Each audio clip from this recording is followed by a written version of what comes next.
the background, you are listening to the first track from Lucie Perrier's newest album, Apples in Winter.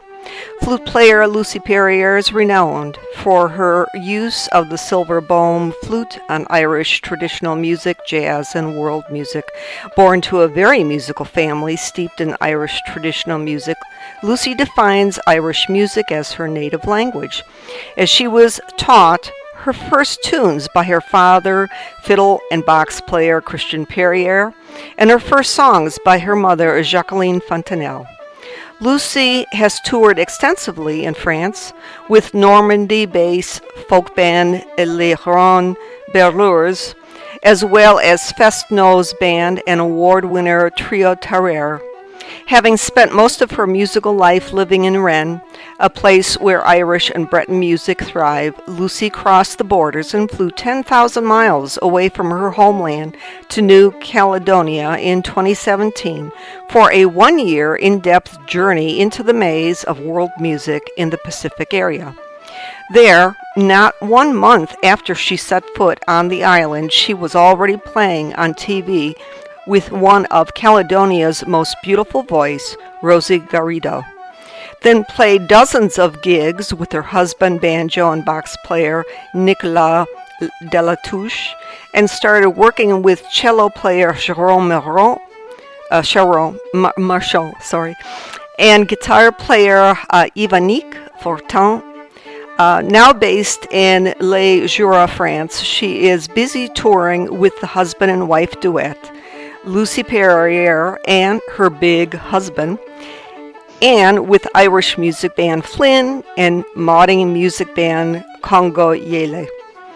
Lucie has also been making the best of social media during lockdown with her Tunes in the Kitchens series available on her Facebook page, YouTube channel, and Instagram.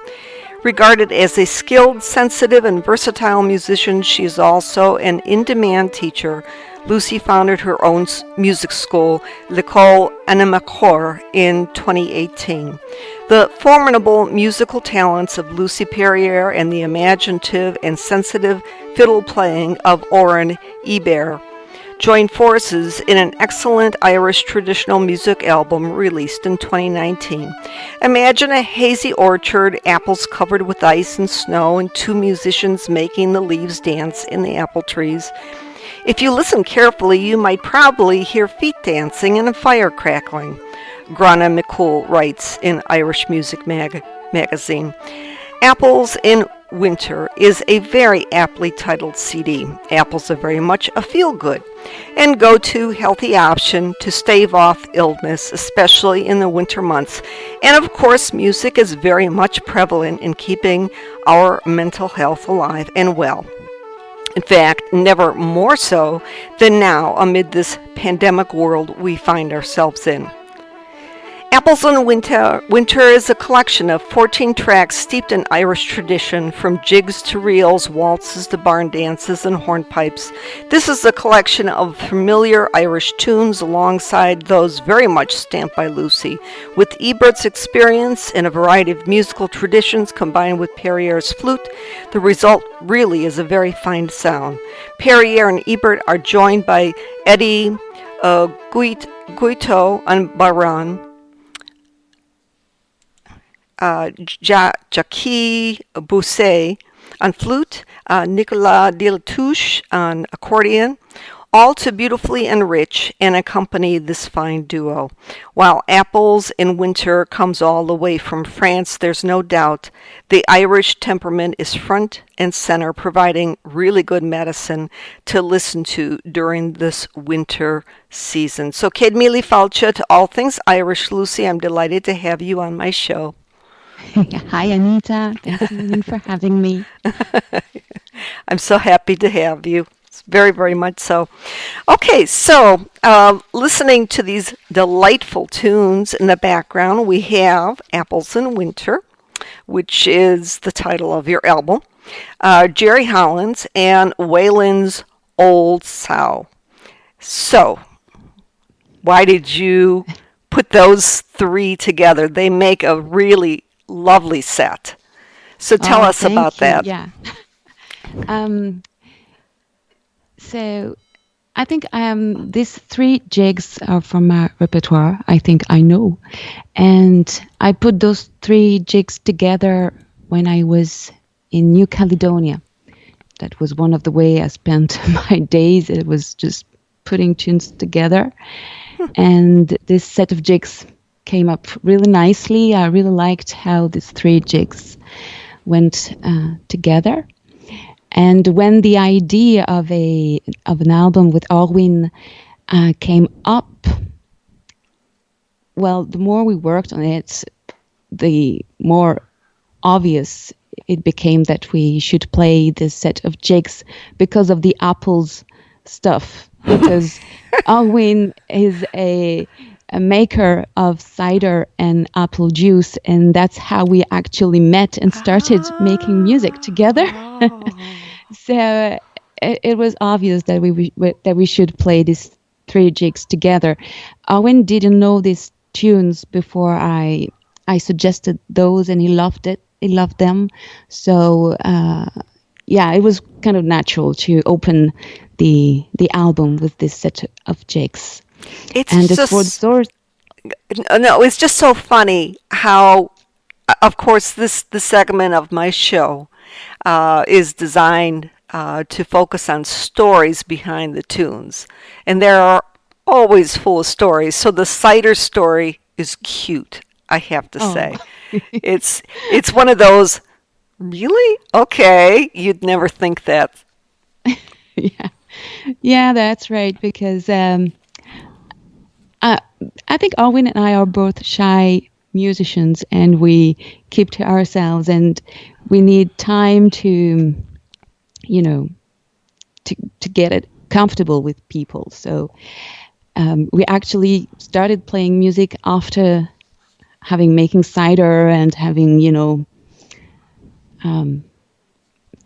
spent some quality time together, and then he would come to my kitchen, and we would just have a cuppa and play some tunes together. And there was no plan, absolutely no plan, just playing music and having a good chat, and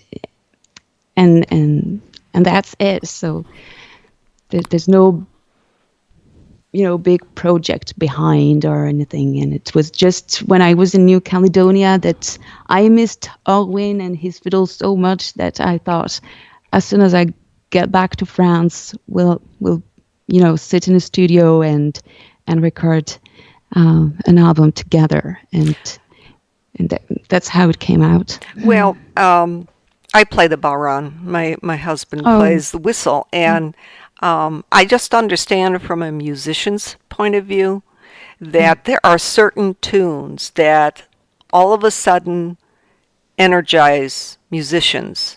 And before you know it, everyone is in tune, and then we kind of move into a different realm. And it's really hard to describe that to someone who's a listener, but a non-musician. That a listener has a different take, but a musician has a totally different take when they're experiencing music. And so a listener may say, oh, those are really nice set of tunes. But musicians are like, oh my heavens, I just reached the tops of the clouds, and now I have to try to find a way to come back down. Very different approach. Yeah. So Yeah, you're absolutely right. And I think of tunes as, friends, or you have a relationship with the tune. There's a real connection with some tunes, and with some other tunes you don't really have a connection. So yeah, what you're saying is absolutely right. We do have a connection to the tunes, and this album that we did with Orwin really focuses on tunes we have a strong connection with. So we had a first set of tunes when we first started playing together in 2017, and these were quite popular session tunes that we really liked, but it was just to start working, and we had no particular story or history with the tunes. Whereas with Apples in Winter, it all comes from our own repertoires and really tunes that when you play those tunes, it's like being with this dearest friend that you can have a chat for hours and hours, and you're so happy to be just in the tune, and you could play it for hours. Although it's just short tunes, but there's a real connection to the tunes, indeed. Yeah, and indeed. And speaking of that, we've got another set of connections here. So our next selection is just two tunes, Sergeant Early's Dream and Cohen's Memories. How about you tell that? If there's a story behind it, it's got to be told. Yeah. So for the story, I don't know if there's a cracking story about that, but as for the connections thing, it really has to do with the connection and the relationship with the tune that we talked about just a few seconds ago. And these two tunes come from Alwyn's repertoire, so it's they are Owen's friends, if you will. And he got the first tune from the playing of Paddy Canny, who's a fiddler from County Clare, born in 1919, who has very specific playing, old style and beautiful. And Owen has been greatly influenced by this fiddle player. And he really, really wanted to play this tune, and it's not necessarily suitable for the flute, but that was, all the more interesting for me, playing the silverburn flute, because it's in G minor, and it's not that common for flute players in Irish traditional music. So it had a particular sound for this set of tunes. And it was actually the very first set of tunes that we put together for the album. We started working on Apples in Winter in January 2019, and this was the very first set we knew we wanted to record, really. And we are joined on this track by Eddie Guillotot on Baran, who is a dear friend and a festival organizer and an Irish traditional music passionate lover and a great musician altogether. Wow. Let's take a listen. So this is Sergeant Early's Dream, and of course I'm only going to be playing a snippet, but I'm going to try to make it to get into the transition of Cohen's Memories.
Oh my heavens.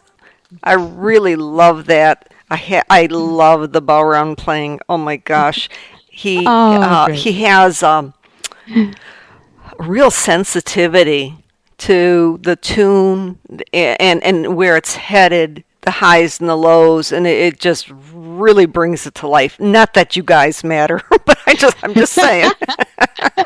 No, you're absolutely right, and I like Adis playing because he says that to be a real Boron player, you actually have to play the tune with the instrument, with You the do. Boron, and that's absolutely what he does with the tunes, and I think that's why I wanted to have him on board because he has a way Absolutely. to sing the tunes with his Boron.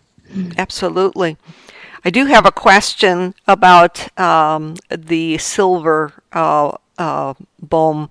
So you realize that you're following the tradition of Joni Madden because she singly is noted for that. And so Mm. now we've got a second person here. Um, has she been an inspiration to you? Is that why you went into that instrument, or what led you to choose that?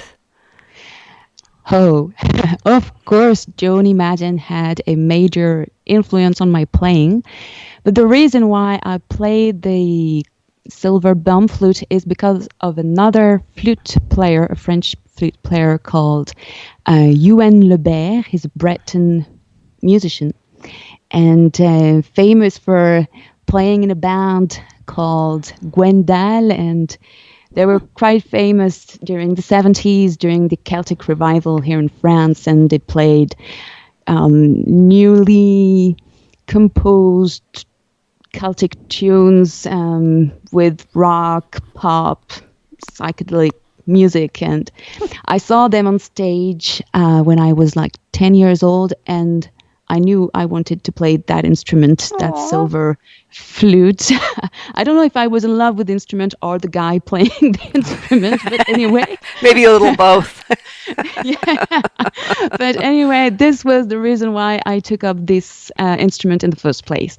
Now, being born to the family I was born in, I would listen to Irish music every day. My very first tape was a tape of Irish traditional music on box and keyboards by Gilles Poutou and Jean-Christophe Le Quéré. And Gilles Poutou is one of the major musician here in France, having participated in, um, promoting Irish traditional music here in France. So Wow. I would listen to all that kind of music, to Matt Molloy, the Bothy Band, the Boys of the Lou, everything my parents listened, I would listen to the music as well. So I had all this thing in the ears. I played the tin whistle before playing the concert flute. And when came the question to attend a workshop in Brittany to, just learn, there came the question of the flute. And I remember reading on the enrollment flyer, okay, every flute player should have a wooden flute. And I asked my dad, why do they have to precise wooden flute? I don't understand. What's the problem? And so it was like maybe a couple of years after it started the flute, and it never was it never occurred to me that it was, not usual, because there was Joni Madden, there was Matt Molloy. At the time, I couldn't tell the difference between the two playing. And so then I did my first workshop with Jean-Michel Veillon, who's a legend here in France for Breton music, of course, but also for Irish traditional music. And he was really, really supportive for me to just keep on with the silver flute. If I'm comfortable with the silver flute, well, just go on and don't listen to any judgmental stuff, because there was some judgmental stuff coming out, maybe. And so I never looked back, and I never regretted that choice. All the more because I was allergic to the wood. Because what I didn't say is that my father, so he gave me my first instrument, which was a tin whistle. And then I said, Dad, I want to play the concert flute. So he brought back a little wooden flute tuned in F. So I think it was an old Breton flute. And I say, okay, Dad, that's nice, but it's a wooden flute, and I want a silver flute. And I happened to be allergic to the wood, so I quickly, moved to a silver flute. And it was a sign. Yeah, I guess so. Well, I don't know if you have had the opportunity to sit down and talk with Joni Madden. But you should, because when I interviewed her a few years ago, she shared a very similar situation where she got a lot of flack for choosing the flute. That it was like, why are you doing this? And Matt Malloy sat down and told her that she needs to do what she feels is right. And that's how she ended up, going on with it. Oh, that's wonderful. Isn't that interesting? So yes, there are some overtones here, some similarities. So I hope you get to meet her someday and just sit down and then swap your stories, because it's very interesting. Yeah, we would have a lot to share and to talk about. And I'd really love to meet Joni Madden one day. It would be a dream come true, just like meeting Matt Malloy. It would be exactly the same. Oh yeah, absolutely. But that is so cool. Very, very, very cool.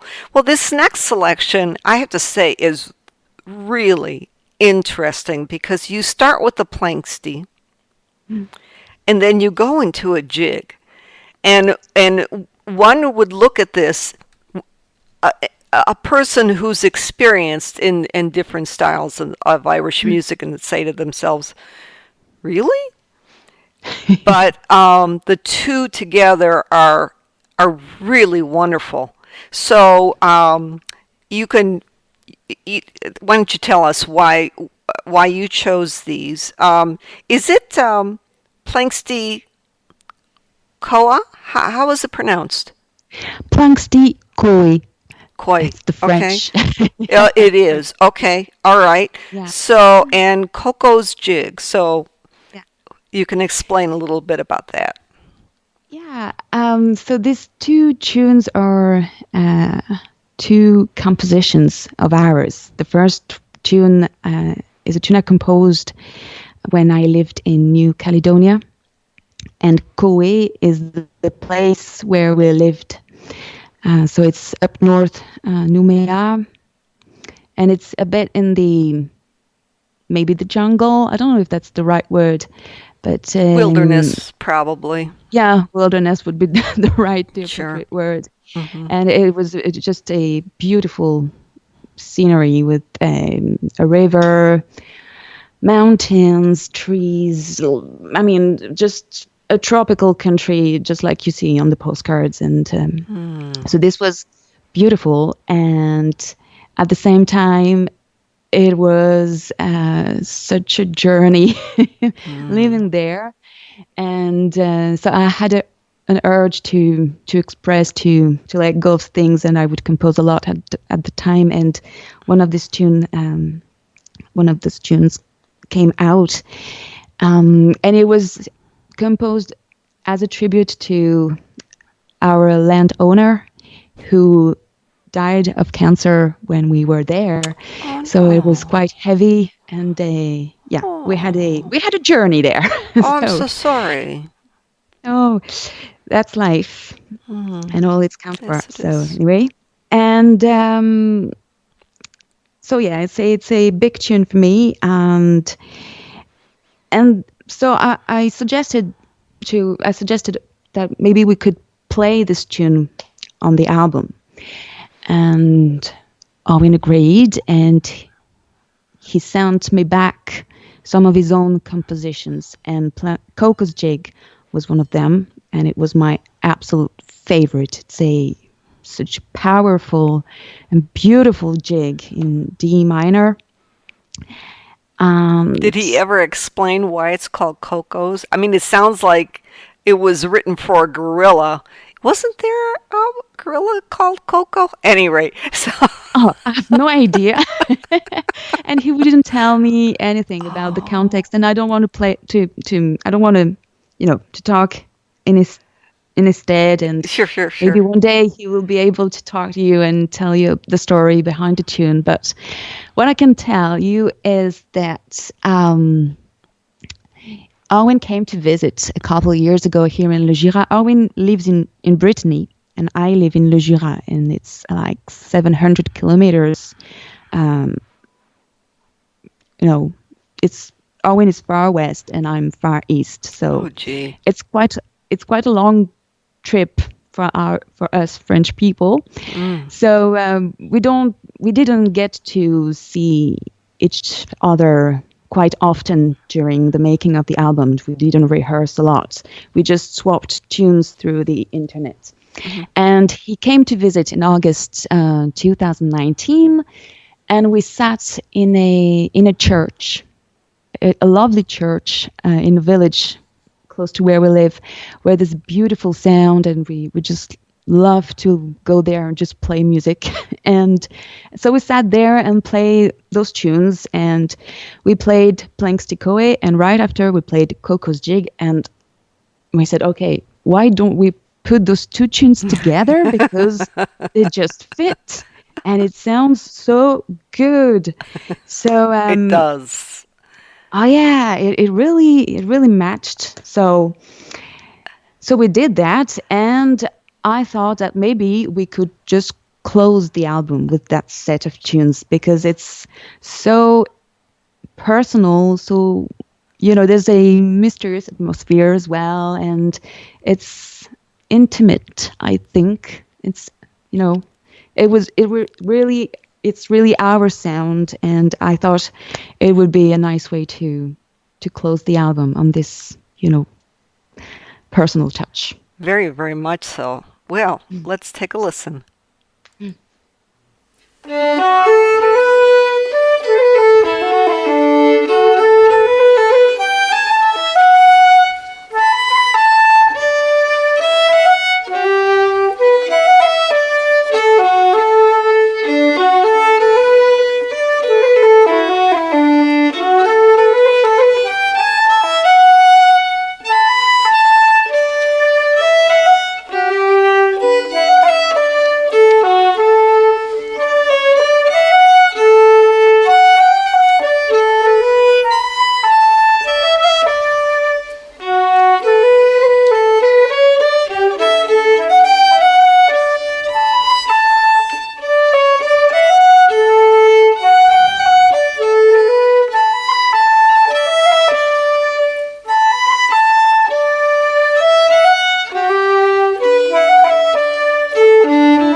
Oh my heavens. I just love it. It's so jazzy. Yeah. Yes, it is. It Yeah, really is. yeah, I think it comes from Owen's background as a musician. He used to play, if I recall, in a jazz band um, when he used to live in Paris. So I think he has, this ear trained for the kind of jazzy, these kinds of jazzy tunes, and that's why it's so beautiful. Oh yeah. It Yeah. really is. Mm, It's just great. mm, So, yeah, I'm so glad. It's just, well, it's one of those interesting situations where you present something, he presents something, and they're like so far, you know, from each other, but mm. then combining them, it just creates a totally different experience. It's very cool. Very, very Yeah. cool. This is probably one of my favorite sets Oh. on the whole album. I really, really, really enjoy it.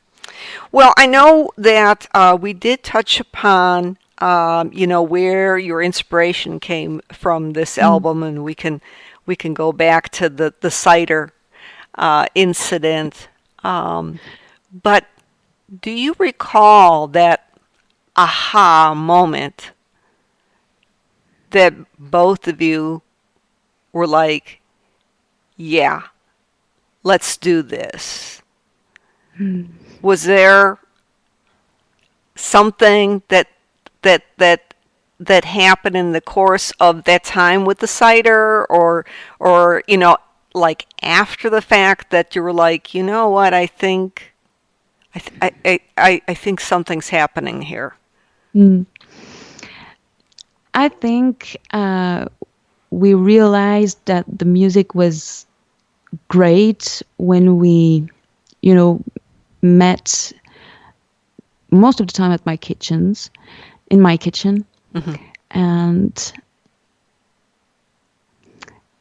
we wouldn't stop playing. So he would show up like at 5 p.m. in the afternoon after his work, and we would start playing, and we would never stop, and we would be still playing at hours. and yeah, I think we knew the music was there, and that we didn't maybe say that to each other in these words, but I told you, because we're both, I think, uh, shy people and very sensitive people. Yeah. It's when it matches, when the magic happens, we just know it, and there's no need for words, and the music is there, and that's it. And I think he was a bit surprised when I proposed to record an album. Huh. I think he didn't expect that, but and he trusted me really from beginning to the end, and that was great. But yeah, I think it all came from the back of my head when I was in New Caledonia, and said, oh, I miss him so much, and I knew I wouldn't be living in Brittany after I came back from New Caledonia, and I really wanted to have like a family photo album or something to Mm. to listen to, and to Kind of it capture was. your memories. Yes, that's right. It was memory keeping, actually. Yeah. Um, and also because I knew the music was beautiful and it deserved to be shared. Yes. so, Absolutely. yeah, but the magic, we knew it was happening anyway. So, and there was no particular words. We would just sit and play, and it was easy. It was really easy. Well, Mm. is there any magic behind Kitty Oshia? Because that's the next track that we're going to. Oh, Kiryoshi. Yes, it's absolutely magic. We love that tune. Um, yeah, I rediscovered that tune with the version of Edel Fox and Neil Byrne on YouTube, and their version is just beautiful. And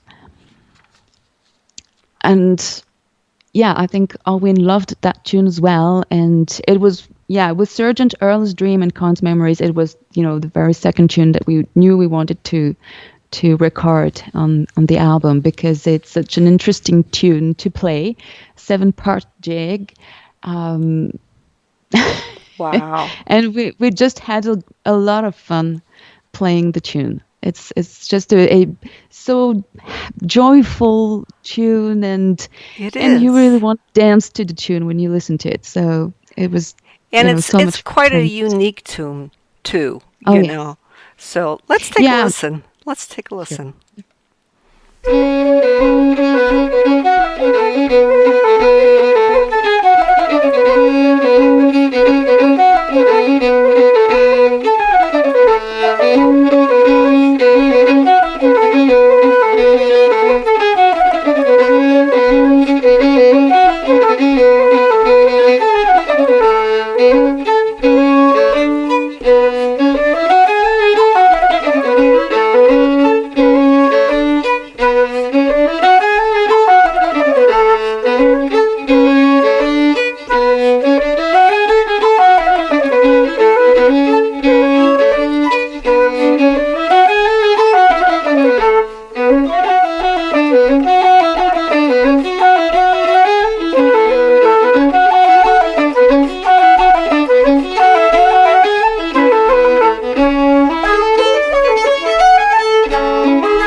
Such a fun tune. And I can hear some little jazzy elements in there. Oh yeah, we certainly jazzed it up, but we really did have a lot of fun playing that tune and playing with the registers and all. Oh, it's a beautiful tune. Absolutely, absolutely. Well, I mentioned in your bio, or actually you mentioned in your bio, which I read, one of the things that you have done during this pandemic, and that is your tunes in the kitchen. And so, as you very well know, the COVID-19 has hit the music industry extremely hard. And musicians have had to find ways to keep going because music keeps going no matter what. And historically, it's been music that has tied people together, even common enemies. I think of World War One in the trenches, Yes. on Christmas Eve. That story will always make a mark in my mind, you know. So here Mm-hmm. we have another enemy, this one attacking our very bodies and our Mm-hmm. very survival to live. Um, how did this pandemic affect you? And at one point, did you say to yourself, I really need to get my creative juices going, and and then how did that all unfold? So, of course, it affects us as musicians because we can no longer perform and share the fun and the music, and and that's a it's a serious problem, I think, now, because we Mm, all need music and performances to keep us sane and live, and the culture is what keeps a country going, I think, mhm, with education. So yeah, that's a tough time, and at the same time, I can say that I am quite lucky because I am a teacher. I am a music teacher. So we kept working. My husband as well is a musician, he's a teacher, and we kept working because we have the technology to do that, like just like we're doing now online. Although it will never replace, I think, a maybe a you know in-person meetings mhm. in real life, but it's a way to keep the music going and to keep sharing. Um, so in that way, I feel very lucky to be able to pass on the culture and the music. And we keep working as well with the bands. We rehearse, we make videos, we prepare for we try to be ready when we can actually perform again. But I feel that we can no longer perform, and that's one aspect of the job, and it's a serious political problem. But I also feel that maybe it's a maybe it's an opportunity for anybody to take up an instrument and to play in the kitchens again, because Mm, what I have seen and observed, it's that many people thought that they were not musicians, that it was not for them, that I don't live in a musical family, so I have no rights. I don't have the permission to play an instrument. And my God, this is just a craziness. And there was also that thing that to be a musician, you have to perform on stage. That's what makes you a musician in some way, which is nonsense to me. they're all lies. They're lies. Yes. Yes. And what I really feel now is that we have to play in the kitchens. We have to dance in the kitchens. Amen. And that's what I love with my job as a teacher, is that now all the people that come to me, they feel allowed to play and to dance and to sing in their kitchens and to be musicians. And I think that's maybe one of the interesting points that might come out of this crisis. Even though we feel really harmed as musicians with this pandemic, with all the cultural venues being shut down. Well, Well, but the that's the thing way is, it is. it's interesting what you're saying here, because in the midst of a really difficult situation, um, you actually pulled out a beautiful tradition, because that's where music was played a lot of times. in the kitchen, Yes. and people would just come in and they'd start dancing, and and then if if you understand that, then you can understand the Irish ceilidh dancing, because it's Absolutely. very small steps, Mm-mm. very tightly knit. Well, of course, they only had so much room, because where were they doing it? In the In the kitchen. kitchen. And right? And so what you have just done is you have pulled out an old, long-standing tradition and brought it to life. I think that is so cool. It's like I have seen pictures of war-torn countries, and all of a sudden you see these flowers Mm. that are growing in the crevices. Yes. This is one of those moments. Mm. Yeah. And so I think that's a real beautiful thing. You Mm-mm. just created this gorgeous flower in the Oh. midst of this horrible stuff. So I thank you for Mm-mm. that. Oh, my pleasure. And I What didn't type of realize I was bringing a flower, receptivity? but Yeah. it's wonderful. What type of receptivity have you gotten from your tunes in the kitchen? I'm curious.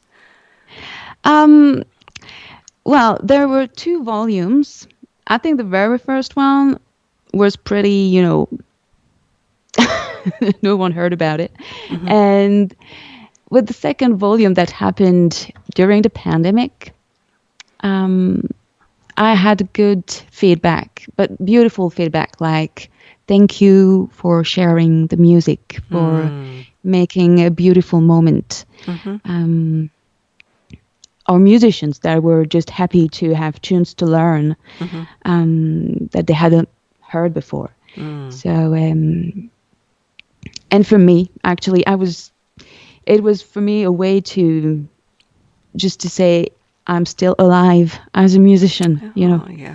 So that was my way to say I am alive, and I have a daily goal Hmm. to play, because otherwise I was like, gosh, Hmm. if I don't have, this incentive to perform and to share the music on stage, what do I do? What do I do? Yes. So this was Yes. it was my trigger to keep me going, to keep my juices on, and also to keep sharing the music in this time of doubt and craziness. Well, I appreciate your efforts, and um, I'm hearing more and more stories of just how under duress creativity has won, Mm, yes, but and I think, that's a good thing.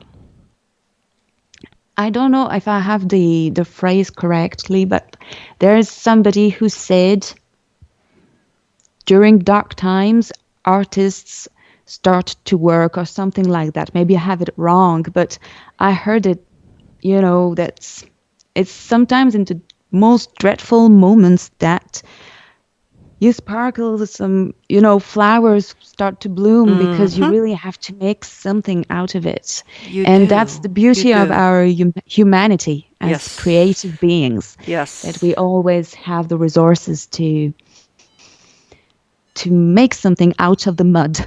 actually. Um, Absolutely, absolutely. Well, I know that it's really hard to see ahead for 2021, but you must have some type of goals or plans or hopes or dreams. Um, of, yeah, so, sure. So as I said, we keep working as teachers, so that's one of the, major goals, just to keep focused for our students, and keep sharing the good stuff together as much as we can. But we also keep working with the bands, with Flynn, with Kongoyele. We have lots of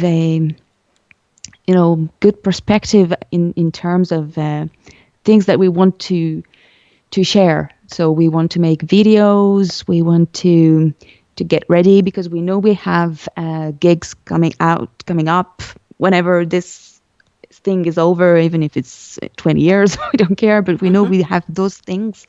So we get ready, we keep rehearsing, we keep meeting and rehearsing together. Good for you. And there's also a live show coming up in March with Irish Music Magazine. Yes. Yes, so you're going to be a part of the St. Patrick's. Yes. Yeah, so that should be fun. Yeah, that will be great. And I will probably do another volume of Tunes in the Kitchen. And Good. it will be a lot of fun and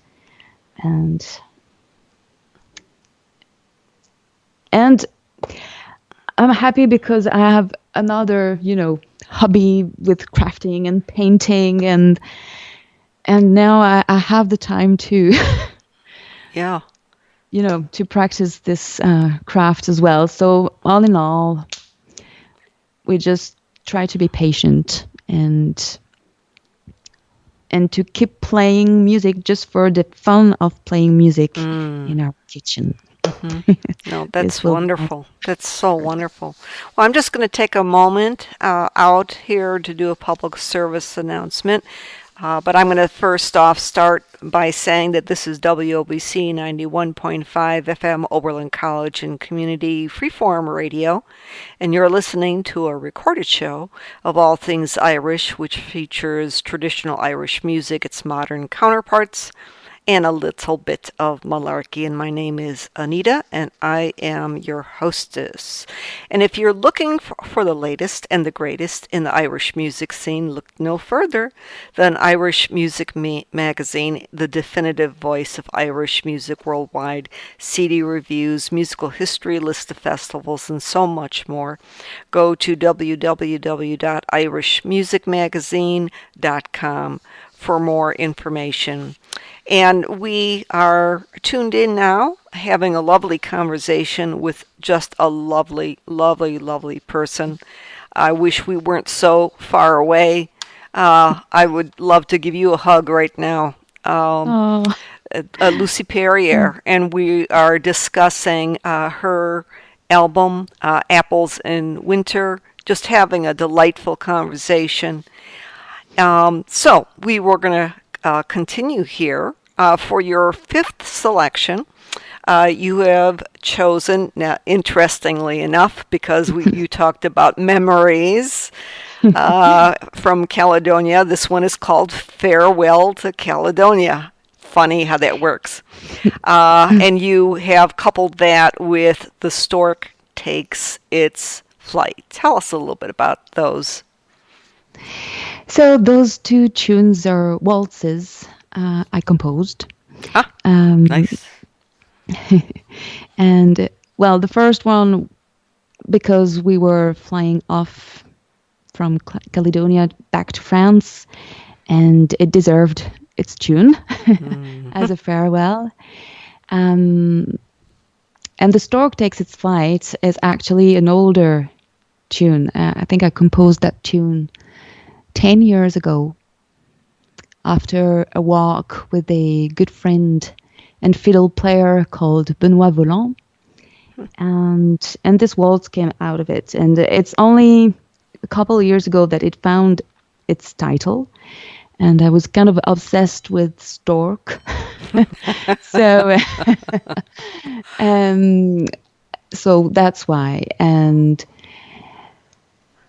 again, these are very personal tunes, and I'm so happy that Owen agreed to play them with me, because I think the violin here is just absolutely gorgeous, and that's it. Yeah, that's lovely. That's all I can say, I think. Let's take a listen.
second tune, I don't know what it is. I always think of Chick Corea. Oh, really? Well, I Oh, think because the melody is like all over the place. And then when you end the one part and you go back to the beginning, it's like, what key are we in? And I don't know. I love it. It is just really, really, oh, really very thanks a nice. million for the comparison. It doesn't surprise me because at that time, I was kind of, composing things always all over the place. That was the stamp. So, and I loved jazz, and I've played jazz for quite a few years. So that was the influence at the time. Sure, sure, sure. No, it's very sweet, both of them. So where can people buy and listen to Apples in Winter? Where would you suggest people go to? Well, I suggest people go to well, first my website to have a sample, And your and there they website can is lucieperrier.com. okay. So, but otherwise, all the streaming platforms like Spotify, YouTube, Deezer, all of them, you can listen to Apples in Winter, and we happen now to be distributed by some online catalogs. Well, they're French or European for most of the time. So I think the easiest way is to listen to the music on Spotify and then maybe purchase directly from the website that I just mentioned, or by dropping me an email, maybe. This kind of stuff. Nice. Very nice. Very nice. Okay. Very good. So here we go. This is the killer. I have a tradition. All Things Irish features, of course, traditional Irish music, its modern counterparts, and a little malarkey. We always have the Irish joke here, and that falls on you. So, do you have one? And I, it's got to be clean, and it's got to be funny. Those two can okay. be really hard, but go for I it. don't know if I'll manage. Actually, I don't, as I told you when we discussed by email, I'm just so bad at telling jokes. I mean, so bad. I can't remember the story, or even if I remember the story well, I make it sad. I don't know. This Or is all part of the malarkey, so it's all good. This is the so fun part. I hope, Anita, that you don't mind if for the occasion, I wanted to read a kettle tale that I got from the Battle of the Birds. Oh, And it's a collection of Celtic tales that my mother gave me. And the tale is very short, and I won't read all the tale. I okay. just will read some excerpts. That sounds But I great. thought it was, I think it is funny. Yeah, And go for it. for me, it's a lot more comfortable. Absolutely, go So, for it. so, The King of the Pipers and the Wonderful Tune. Maurice Connor was known as the King of the Pipers, for when he played, he had everyone, young and old, merry or sad, dancing as if they had not a care in the world and nothing to do but dance. He knew every kind of tune, and so he was in great favor and demand all over the countryside. So Maurice struck up a jig, and everyone began dancing better than they had ever danced before. Even the old joined the younger ones. The dancing master was delighted and asked for another dance tune. Maurice played it, and so it went on until people began to drop out and sit down exhausted.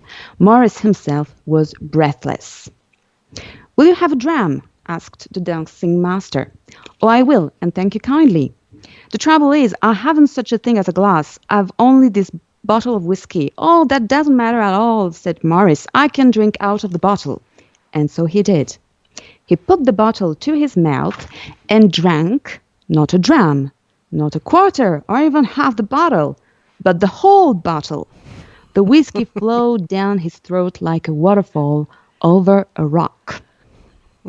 The people forgot that they were tired. Young and old began dancing again and danced as they had never danced before, as they never thought they could.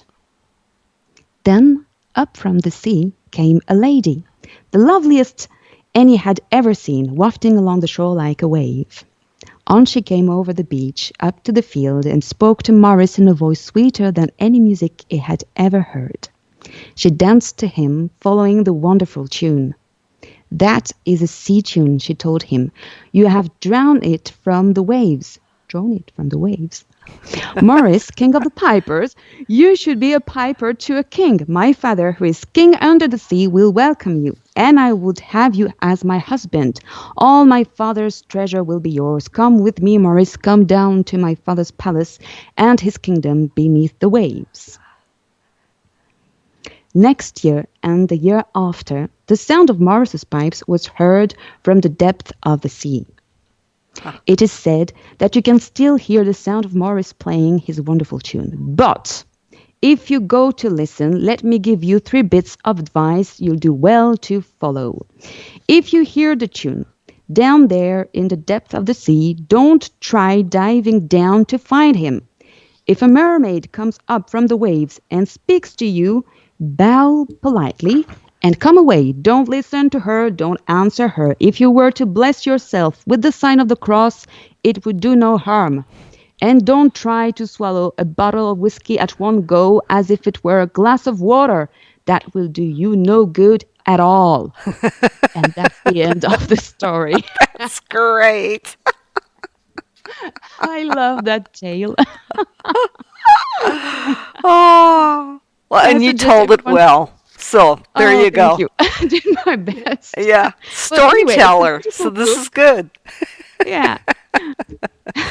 And the morals are always funny. Oh my gosh. Yeah. So absolutely.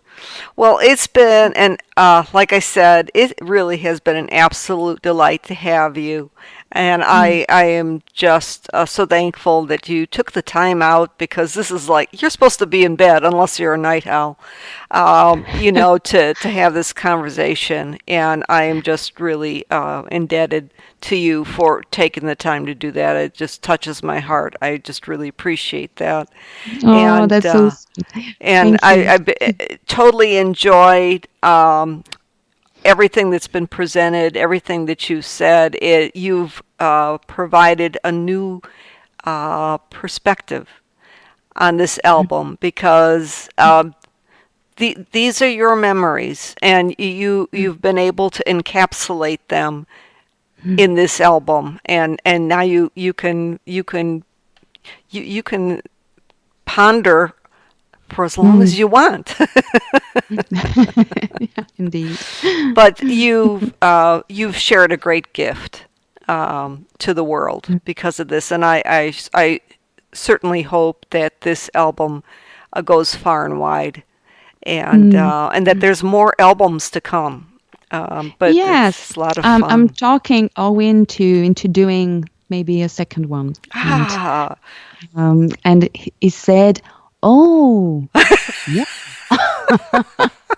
So we might be another one on the way. That's wonderful. That's wonderful. Well, we're going to be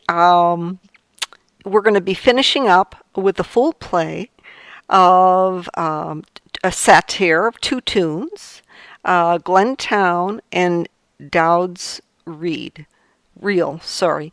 You could tell us a little bit why you put those 2 sets together, and then we'll listen to the full play, and then stick around because Sure. I'd love to talk to you just a little bit, and then we'll be done. So, right. So these 2 reels, because they're reels, are the kind of reels that they are big reels. The kind of tunes that when you listen to them, there's something. And the first one is The Green Fields of Glentown. It's a composition by Tommy Peoples, the legendary fiddle player. Yes. So it's no wonder that it's a big reel. It's a 3-part reel, and I don't think it's the kind of tune that I would have played or I would have had a connection with, though. But because it was Owen's repertoire, and he suggested that I could play this one with Dowd's reel, which was one of my friends, as a tune. It could really make a beautiful set, and I think that's a very powerful set of reels, because those 2 reels both have 3 parts, and they all come very beautifully, very powerfully, and again we used the silverbrum flute to play Dowd's reel, because it's if I remember well, it's in G minor, or I'm mistaking D minor or something like that, but it would be maybe more complicated on a wooden flute, I don't know. But anyway, the contrast between the 2 tunes, I think, is one of the elements that make that set works. And I'm very happy the way it came out. Well, definitely, I enjoyed this reel set. It's a lot of fun. So, well, I'm going to thank you again for being with us. Well, thanks a million for having me. It was lovely talking to you, and I hope my English was understandable. Oh, yes, very much so. I'm just rambling. Well, probably so much better than my French, trying to pronounce the various words from your bio. I apologize if I botched things up. Don't. So I guess it works both ways, but definitely I understood you, and I appreciated your stories, and just your human interest, attachment to all of that. It wasn't just merely, oh, la-di-da, I like this song. I mean, there was depth to it, and I really, really appreciate that. So, all right. Well, let's take a listen to Glentown and O'Dowd's.